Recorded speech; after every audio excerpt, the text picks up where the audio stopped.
ગયા છે. તો હવે એમાં નાખીશું આપણે થોડી હળદર,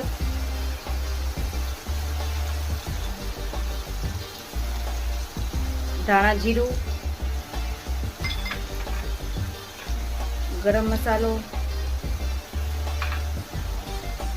અને મરચું, લાલ મરચું.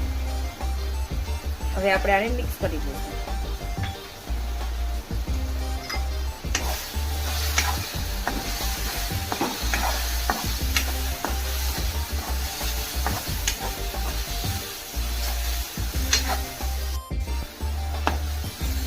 તમે જોઈ શકો છો બધો મસાલો સરખી રીતના મિક્સ કરી દીધો છે.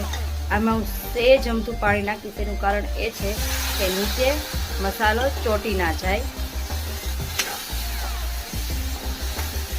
હવે 5-10 મિનિટ મસાલો જ્યાં લગી મિક્સ સરખી રીતના ના થઈ જાય ત્યાં સુધી, અને આમાં તેલ છૂટું ન પડી જાય ત્યાં સુધી આને સાતળવા દઈશું.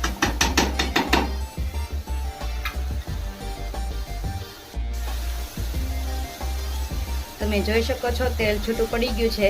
તો આપણે જે બાફેલી મકાઈ લીધી હતી એ આમાં નાખી દઈશું. હવે હું આને મિક્સ કરી દઈશ.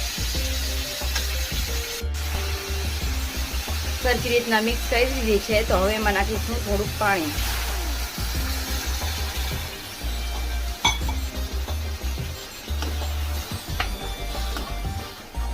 પાણી નાખીને આપણે આને મિક્સ કરી દઈશું. પાણી નાખીને અમે મિક્સ કરી દીધું છે. આમાં 1-2-3 ઉફાળો આવી જાય ત્યાં સુધી આપણે રાહ જોઈશું. પછી આને ગેસ બંધ કરીને ઉપર કોથમરી નાખી દઈશું. તમે જોઈ શકો છો 2-3 ઉફાળો આવી ગયો છે. તો હું આનો ગેસ બંધ કરી દઈશ. ગેસ બંધ કર્યા બાદ હું એમાં નાખીશ થોડી ઝીણી સુધારેલી કોથમરી. કોથમરીનો સ્વાદ આ શાકમાં બહુ જ સરસ આવે છે. આ શાકમાં શું, તમે ગમે તે શાક કે ગમે તે વસ્તુમાં તમે કોથમરી નાખો એટલે એનો સ્વાદ એ ડબલ થઈ જાય છે. તો હવે આ તૈયાર થઈ ગયું છે આપણું મકાઈનું શાક. તો હવે હું આને એક બાઉલમાં કાઢી લઈશ.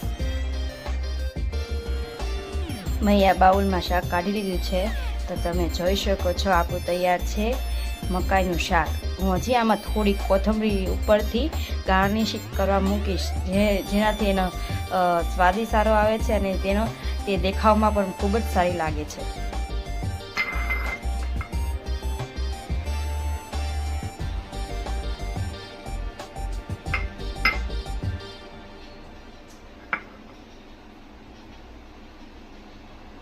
તમે જોઈ શકો છો